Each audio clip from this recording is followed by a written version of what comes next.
नमस्कार, आपका स्वागत है हमारे YouTube चैनल शिक्षा सखा पर। आज मैं आपके लिए लेकर आई हूँ कक्षा 7 की हिंदी की पाठ्य पुस्तक बाल महाभारत कथा का अध्याय 39। अध्याय का नाम है युधिष्ठिर की वेदना। इस वीडियो में हम इस पाठ का सार, प्रश्न अभ्यास और बहुविकल्पीय प्रश्नोत्तर करेंगे।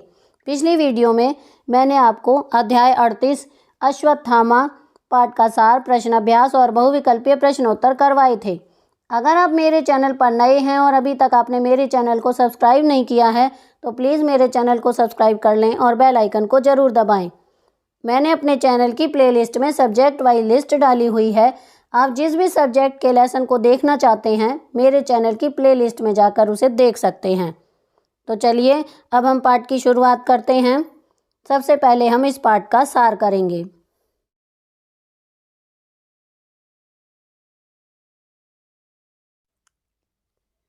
धृतराष्ट्र अपनी पुरानी बातें याद कर विलाप कर रहे थे। पांडव श्री कृष्ण के साथ धृतराष्ट्र के पास गए। धृतराष्ट्र ने छल से भीम को अपने पास बुलाया। वे उसे गले लगाना चाहते थे, लेकिन श्री कृष्ण ने पुत्र शोक में डूबे धृतराष्ट्र की मंशा को समझ गए थे। इसलिए उन्होंने भीम को उनसे दूर रहने की हिदायत दी और एक मूर्ति दृष्टिहीन राजा के पास सामने लाकर खड़ा कर दिया। धृतराष्ट्र ने उस प्रतिमा को इतने जोरों से कस लिया कि वह प्रतिमा चूर चूर हो गई। प्रतिमा के टूटते ही धृतराष्ट्र शोक विह्वल होकर बोले, हाय, क्रोध में आकर मूर्खतावश हमने यह क्या कर दिया।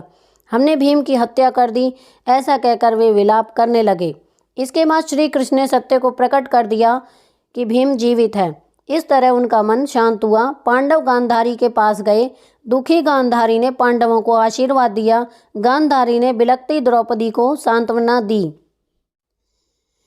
युधिष्ठिर स्वयं को दोषी मान रहे थे कि हमने अपने भाई बंधुओं को मारकर राज्य पाया है, जिससे उनका मन बोझिल हो रहा था। अंत में उन्होंने वन जाने का निश्चय कर लिया, लेकिन सभी के अनुरोध पर युधिष्ठिर ने शासन सूत्र संभाला। पहले वे कुरुक्षेत्र में सरसैया पर पड़े भीष्म के पास गए। भीष्म ने युधिष्ठिर को धर्म का नियम समझाया। उन्होंने दुखी न होने का सलाह दी। अब हम इस पाठ के प्रश्न अभ्यास करेंगे। पहला प्रश्न है, धृतराष्ट्र ने किसको अपने पास बुलाया? उत्तर, धृतराष्ट्र ने भीम को अपने पास बुलाया। प्रश्न 2, श्री कृष्ण ने धृतराष्ट्र के सामने भीम की प्रतिमा क्यों रखवाई? उत्तर, धृतराष्ट्र के हाव भाव से श्री कृष्ण समझ गए थे कि इस समय धृतराष्ट्र पुत्र शोक के कारण क्रोध में है, अतः भीम को उनके पास भेजना उचित नहीं होगा। धृतराष्ट्र के हाथों अनर्थ न हो जाए, इस कारण उन्होंने भीम की प्रतिमा धृतराष्ट्र के सामने खड़ी कर दी। प्रश्न 3, धृतराष्ट्र युधिष्ठिर से किस बात की अनुमति चाहते थे? उत्तर, धृतराष्ट्र युधिष्ठिर से जंगल जाकर तपस्या करने की अनुमति चाहते थे। प्रश्न 4, गांधारी ने द्रौपदी को सांत्वना देते हुए क्या कहा?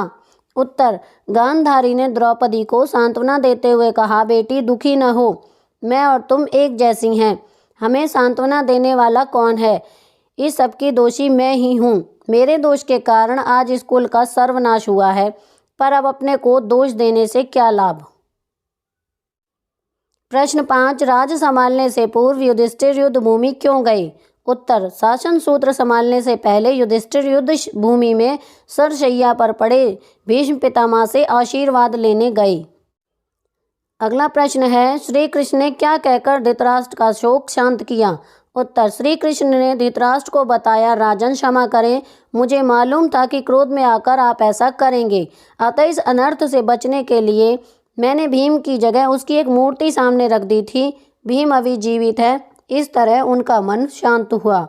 प्रश्न 2, महाभारत में जीत कर भी युधिष्ठिर दुखी क्यों हुए थे? उत्तर, महाभारत का युद्ध 18 दिनों तक चला। इस युद्ध में बांधुओं के बीच युद्ध हुआ था। ऐसे में युधिष्ठिर स्वयं को दोषी मान रहे थे कि हमने अपने भाई बंधुओं को मारकर राज्य पाया है, जिससे उनका मन बोझिल रहने लगा। अब हम इस पाठ के बहुविकल्पीय प्रश्नोत्तर करेंगे। पहला प्रश्न है, धृतराष्ट्र के हाव भाव से किसने अंदाजा लगाया कि वह क्रोध में है? ए कर्ण, बी श्री कृष्ण, सी भीम, डी अर्जुन। इसका सही उत्तर है बी श्री कृष्ण। प्रश्न 2, धृतराष्ट्र ने क्रोध में आकर क्या किया? ए छाती से लगाकर कस लिया, बी प्यार किया, सी छोड़ दिया, डी इनमें से कोई नहीं। इसका सही उत्तर है ए छाती से लगाकर कस लिया। प्रश्न 3, युधिष्ठिर रोती बिलखती हुई स्त्रियों के समूह को पार करते हुए किसके पास नम्रतापूर्वक हाथ जोड़कर खड़े रहे। ए भाइयों, बी श्री कृष्ण, सी धृतराष्ट्र, डी उपरोक्त सभी। इसका सही उत्तर है डी उपरोक्त सभी। प्रश्न 4, धृतराष्ट्र ने प्रतिमा को भीम समझकर क्या किया। ए छोड़ दिया, बी छाती से लगाया, सी हटा दिया, डी इनमें से कोई नहीं। इसका सही उत्तर है बी छाती से लगाया। प्रश्न 5, श्री कृष्ण ने किसको एक तरफ हटा लिया था। ए अर्जुन, बी भीम, सी सहदेव, डी नकुल। इसका सही उत्तर है बी भीम। प्रश्न 6, गांधारी का शोकोद्वेग देखकर कौन डर गया। ए श्री कृष्ण, बी भीम, सी अर्जुन, डी कर्ण। इसका सही उत्तर है सी अर्जुन। प्रश्न 7, दृष्टिहीन राजा धृतराष्ट्र के सामने क्या लाकर खड़ा कर दिया।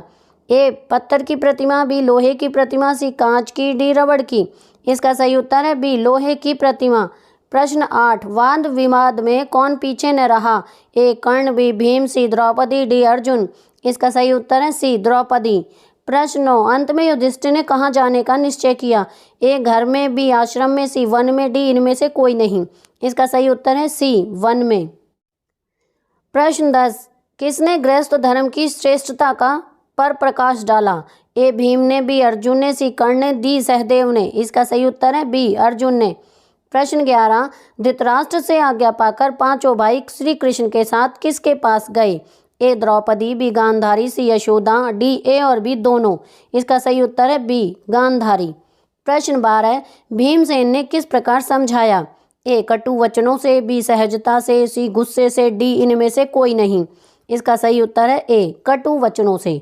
तो यहाँ पर हमारा अध्याय 39 का प्रश्नाभ्यास का कार्य पूरा हो गया है। अगली वीडियो में मैं आपको अध्याय 40 पांडवों का धृतराष्ट्र के प्रति व्यवहार पाठ का सार, प्रश्नाभ्यास और बहुविकल्पीय प्रश्नोत्तर करवाऊंगी।